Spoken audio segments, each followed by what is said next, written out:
of Hollywood say every box office smash these days is a sequel or even a sequel of a sequel. Producer Lynda Obst has seen the changes over the last several years. Her new book is called Sleepless in Hollywood, Tales from the New Abnormal in the Movie Business. It is published by Simon & Schuster, a division of CBS.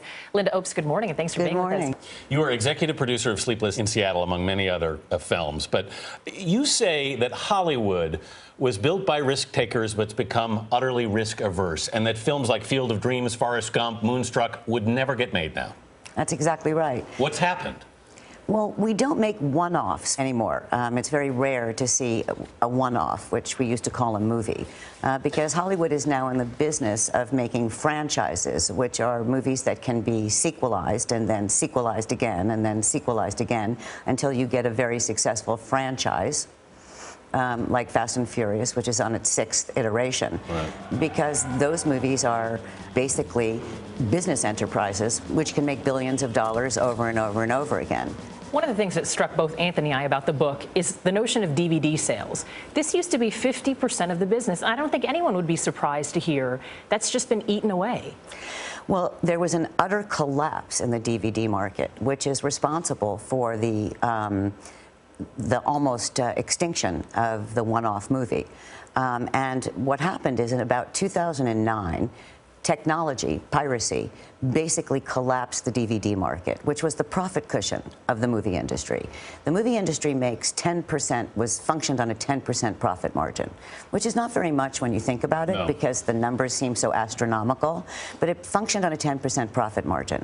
And then when the DVD collapsed, people stopped buying the DVD library or the DVDs of their favorite movies because they suddenly could download them for free. Right. That completely destroyed the profit margin of the business, and suddenly it was operating on a 6% profit margin.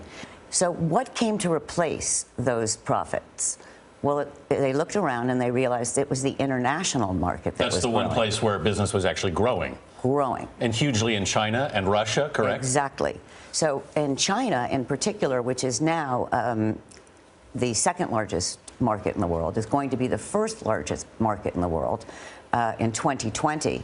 The theaters are growing and growing exponentially. The numbers out of China are staggering in your book. China grew 30% last year, 400% over the past 5 years. It's staggering. It is going to be the largest market in the world. Well, so are we going to be making movies for China, basically? Yes, basically we are making movies for China. Transformers 4 is a co-production between Paramount and China.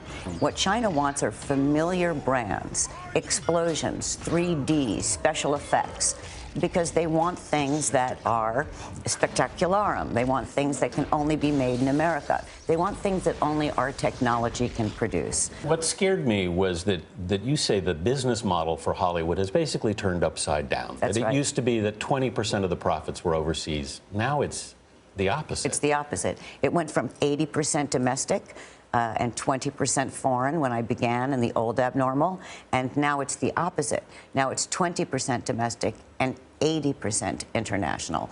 And that's truly astonishing in 10 years. So what does this mean for a producer with your strengths? I feel like when I look at the movies you've selected, Hope Floats, Sleepless in Seattle, we see strong women, we see strong female characters.